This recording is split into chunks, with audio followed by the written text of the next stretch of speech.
Welcome, welcome, welcome. Hi, we have Arlana Hargrave here. My name is Tess Timms, and I'll be interviewing Arlana. She is one of the Trailblazer women. That's a part of the amazing book that's awaiting us. So I'm going to let her tell you who she is and what she brings to the world. Well, my name is Arlana Hargrave. I am from Gulfport, Mississippi. Um, Oh, I am a nurse. I'm a consultant, entrepreneur, and I am blessed to be on this project with all the other lovely ladies. Um, my journey is just, I didn't really think it was anything that needed to be shared, but come to find out, people need to hear your story. So yes. um, through my life, I've been a manager, supervisor, been worked on the floor as a nurse, and most recently, I decided I want to do real estate. So add that to all that I do, and I just know I can do anything now. But before then, on this journey, I got into a place that was a very low place, and I really can't even figure out how I got there. But thank goodness I got out of there. Mm-hmm. Um, Years ago, I was I was married to my what I think was my soulmate, and we grew up together. We were together for like 5 years, and then we got married and had our first child. Then he got sick, and I was just devastated. We had been together for a long time, and I was just, oh my goodness. So at the funeral, it was just a terrible time. But he had been diagnosed with leukemia, and it was just a real fast thing, and he was gone. Mm-hmm. In between that time, we had gotten a divorce because I didn't feel like I could deal with all that, his mood swings and all that went with that. Even though I helped him and everything, even after we got a divorce, we ended up getting a divorce. Um, but I just didn't feel like I could handle all of that, so I didn't. Um, Fast forward, a couple years later, uh, after we had gotten a divorce, he died. So at the funeral, I was just like, oh my goodness, it was just terrible. And then there was this man, this good looking funeral director, they stretch their hands out to you and they say, on behalf of the funeral home, you have our deepest heartfelt sympathy, and the little thing they do. I'm sure they tell everybody that. But anyway, Yeah. I felt, oh, that's so nice, and hugged me, and I thought, oh, that's nice, just a decent hug, not any kind of trying to be funny or anything.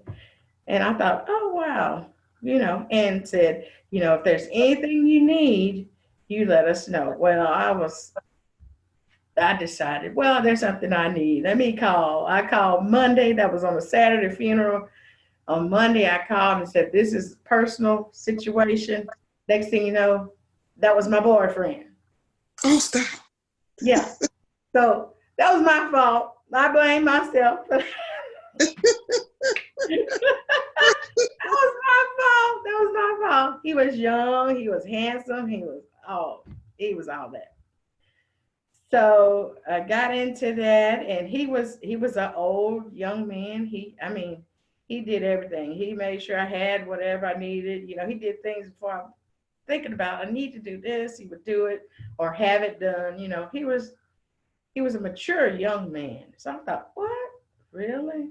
But okay, then maybe this is him. Married 5 months later. Mm.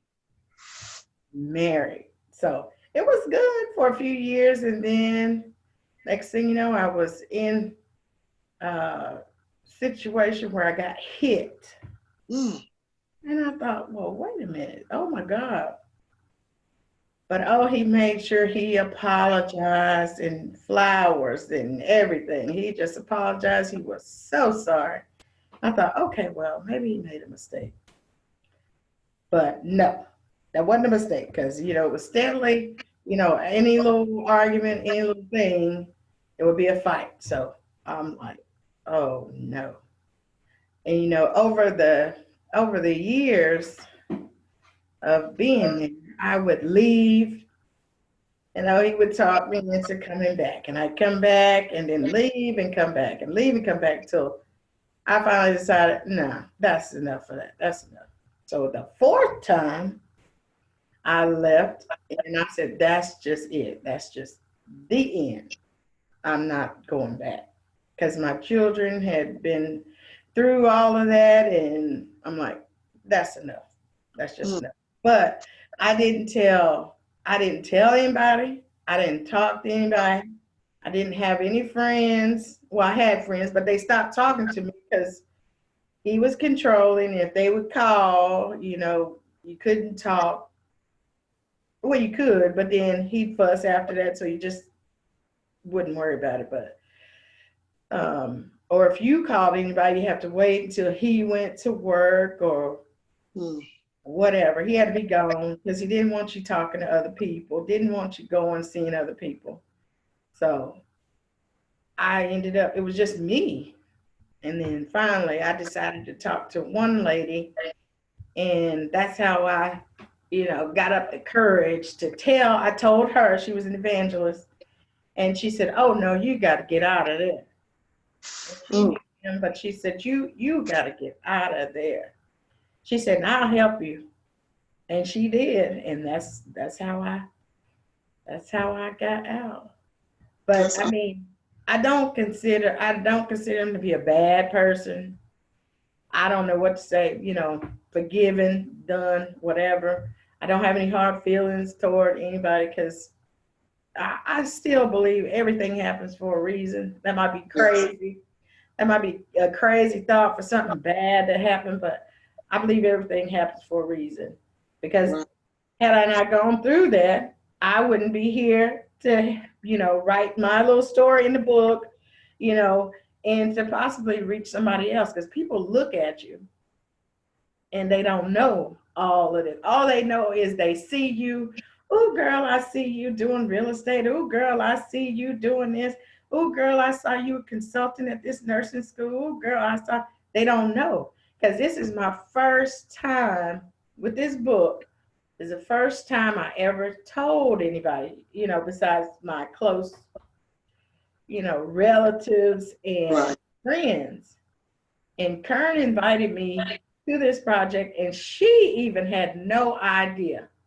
Oh, wow. And I've been knowing her since probably 8 or 9 years, and she had no idea because I still, even all this time, hadn't shared with anybody because you just feel embarrassed, you feel dumb in a way. How could I do that? I got degrees, I got, nurse all this time. How could I let a young man, pull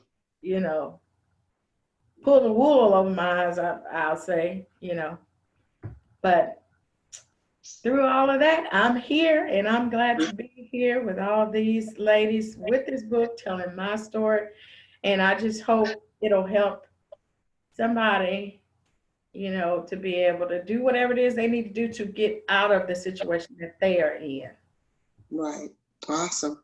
Well, I really like your story. I think that your story will help somebody else. And I can't wait to read your chapter in the book. There's so many people out there that have experienced domestic violence or even verbal abuse, and you sharing your story will make a difference for somebody else. I know they're looking at, you're this professional woman, you got all these things going, but they don't know what you went through to get where you are now. Absolutely. But would you telling your story will make a difference for somebody? It really will. So I really appreciate you sharing.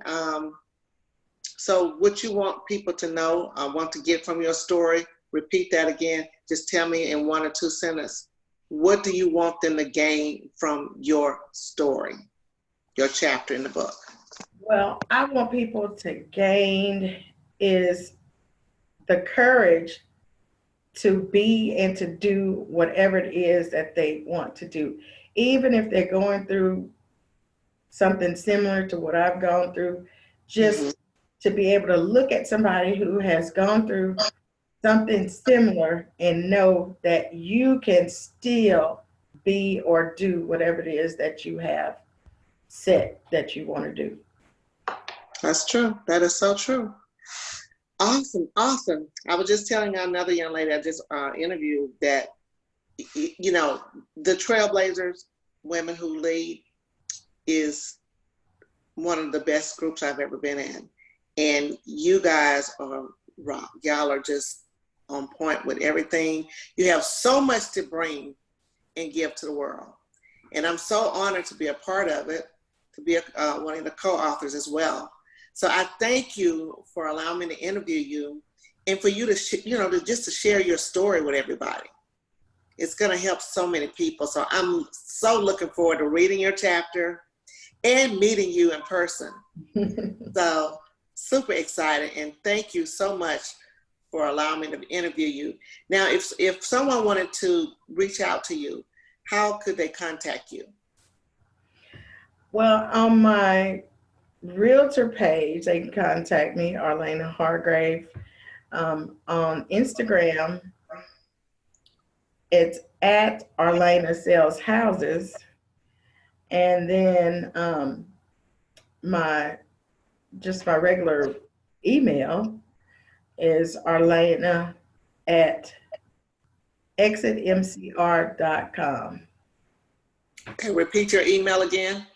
Arlana@exitmcr.com. Okay, everybody got that? Arlana can help you in a lot of ways. Real estate, she can help you remove yourself from your abusive situation, give you the courage to do that. So Arlana, you are amazing. So I love your story. I love what you stand for, and keep up the good work. And I do thank you for allowing me to interview you. And I can't wait to meet you in person.